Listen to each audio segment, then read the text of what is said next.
എല്ലാവർക്കും നമസ്കാരം. You can do ചാനലിൻ്റെ കുക്കിംഗ് സീരീസിലേക്ക് ഏവർക്കും സ്വാഗതം. ഇന്ന് നമ്മൾ ഉണ്ടാക്കാൻ പോകുന്നത് മുളക് ബജിയാണ്. മുളക് ബജി ഉണ്ടാക്കുന്നത് എല്ലാവർക്കും അറിയാം. പക്ഷേ ഇന്ന് നമ്മളൊരു പ്രത്യേക രീതിയിലാണ്, സ്പെഷ്യലായിട്ടാണ് മുളക് ബജി ഉണ്ടാക്കുന്നത്. എങ്ങനെയാണെന്ന് നമുക്ക് നോക്കാം.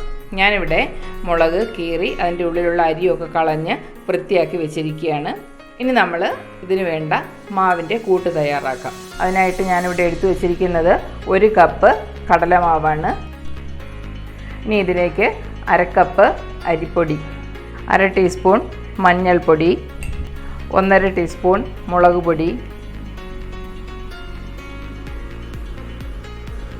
1/2 ടീസ്പൂൺ ഉപ്പ്.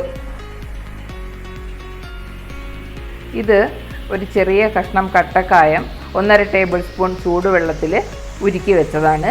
ആ കായത്തിൻ്റെ വെള്ളം കൂടി നമ്മളിതിലേക്ക് ചേർക്കുകയാണ്.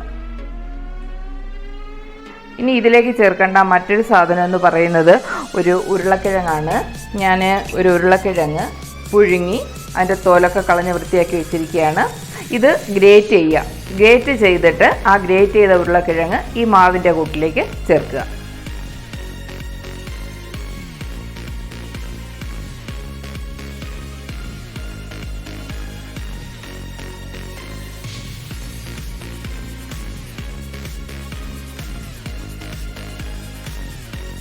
ഉരുളക്കിഴങ്ങും മാവും കൂടി നമ്മൾ യോജിപ്പിച്ച് കഴിഞ്ഞു. ഇനി ഇതിലേക്ക് ഒരു 1/2 ടേബിൾ സ്പൂണോളം എള്ള് ചേർക്കുകയാണ്. അപ്പോൾ എള്ള് ചേർത്ത് മിക്സ് ചെയ്ത് കഴിഞ്ഞു. ഇനി നമ്മൾ കുറേശ്ശെ വെള്ളം ഒഴിച്ച് ഇത് നന്നായിട്ട് ലൂസാക്കി എടുക്കണം. അധികം വെള്ളം ഒഴിക്കാൻ പാടില്ല, കുറേശ്ശെ വെള്ളം ഒഴിച്ച് വേണം ലൂസാക്കി എടുക്കാൻ. വെള്ളം കൂടിപ്പോയാൽ മുളകിൽ പിടിക്കാൻ ബുദ്ധിമുട്ടായിരിക്കും.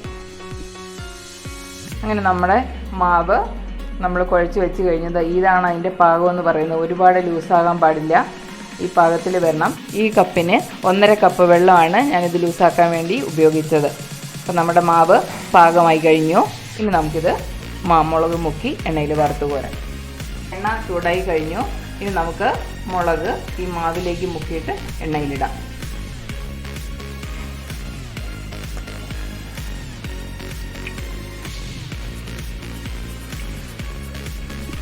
അങ്ങനെ നമ്മുടെ ആദ്യത്തെ സെറ്റ് മുളക് മൂത്ത് കഴിഞ്ഞു.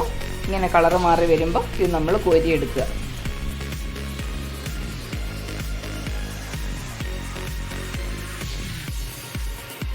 മുളക് നന്നായി മൂത്ത് കഴിഞ്ഞു. ഇനി ബാക്കി നമ്മൾ റെഡിയാക്കി വെച്ച എല്ലാ മുളകും ഇതുപോലെ എണ്ണയിലിട്ട് പൊരിച്ചെടുക്കാം.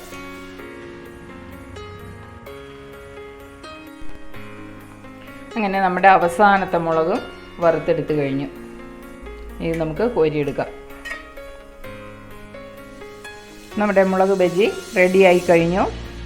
ഉരുളക്കിഴങ്ങ് ചേർത്തത് കൊണ്ട് മാവിന് നല്ല തിക്നെസ് കിട്ടും. മാത്രമല്ല നമ്മൾ മുളക് അതിനകത്ത് മുക്കുമ്പോൾ അത് മാവ് ഊർന്നു പോകാതെ, അതായത് മുളക് കാണാതെ മാവ് അതിനകത്ത് നന്നായി പിടിച്ച് നിൽക്കും. ഇങ്ങനെയാണ് ഇത് കിട്ടുന്നത്.